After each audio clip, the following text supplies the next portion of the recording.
ప్రభుత్వం మమ్మల్ని చాలా ఇబ్బంది పెడుతుందండి. ఆయన్ని లాస్ట్ ఆగస్టు 31 నుంచి మధ్యాహ్నం 12:30కి తీసుకెళ్లారండి.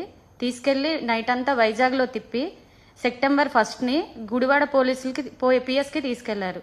నెక్స్ట్ గుడివాడ పిఎస్లో 2 కేసులండి, అరండల్పేట, దువ్వాడ పోలీసులు ఇంటికి వచ్చి వాళ్ళు వెహికల్ ఏం తీసుకురాలేదు, మీ కారు లేదమ్మా అని అంటే సరే అని మేము వెహికల్లో వెళ్ళామండి. ఆ ఎస్ఐని కానిస్టేబుల్ని కూడా మా వెహికల్లోనే తీసుకుని వెళ్ళాము. అక్కడికి వెళ్ళిన తర్వాత మా కారులో గంజాయి పెట్టి మా కారుని సీజ్ చేద్దామని చూశారు. తర్వాత దువ్వాడ నుంచి మహారాణా పోలీస్ స్టేషన్కి పంపించారు.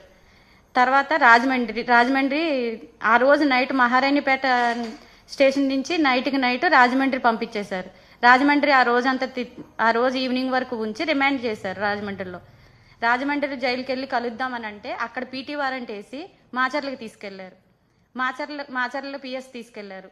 మళ్ళీ రాజమండ్రి తీసుకొచ్చారు. రాజమండ్రి జైలు నుంచి మళ్ళీ కలుద్దామని వెళ్తే నెక్స్ట్ డే కురుపంకి తీసుకెళ్లిపోయారు.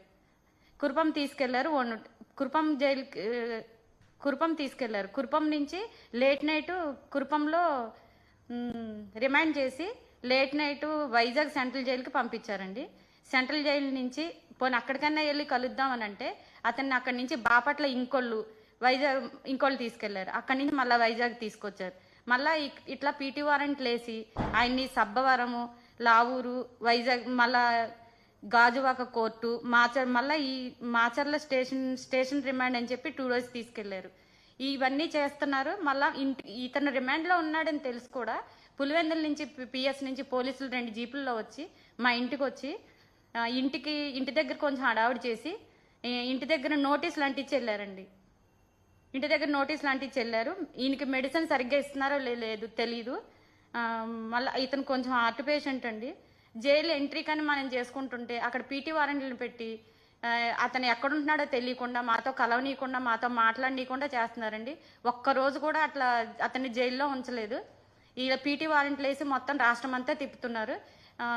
12 సంవత్సరాల నుంచి మేము ఈ పార్టీలో వర్క్ చేస్తున్నాము. చేయటం వల్ల ఇది తప్పని నేను అనుకోవట్లేదు. ఇంత కక్షపూరితంగా ఎందుకు చేస్తున్నారు ఈ కూటమి ప్రభుత్వం నాకు అర్థం కావట్లేదు. నా పిల్లలు నేను ఇదే విధంగా చేస్తే, నా భర్తని కలవనీయకుండా మమ్మల్ని ఇదే విధంగా చేస్తే చంద్రబాబు ఇంటి ముందుకు వచ్చి నా పిల్లలు నేను సూసైడ్ చేసుకోవాల్సి వస్తుందండి.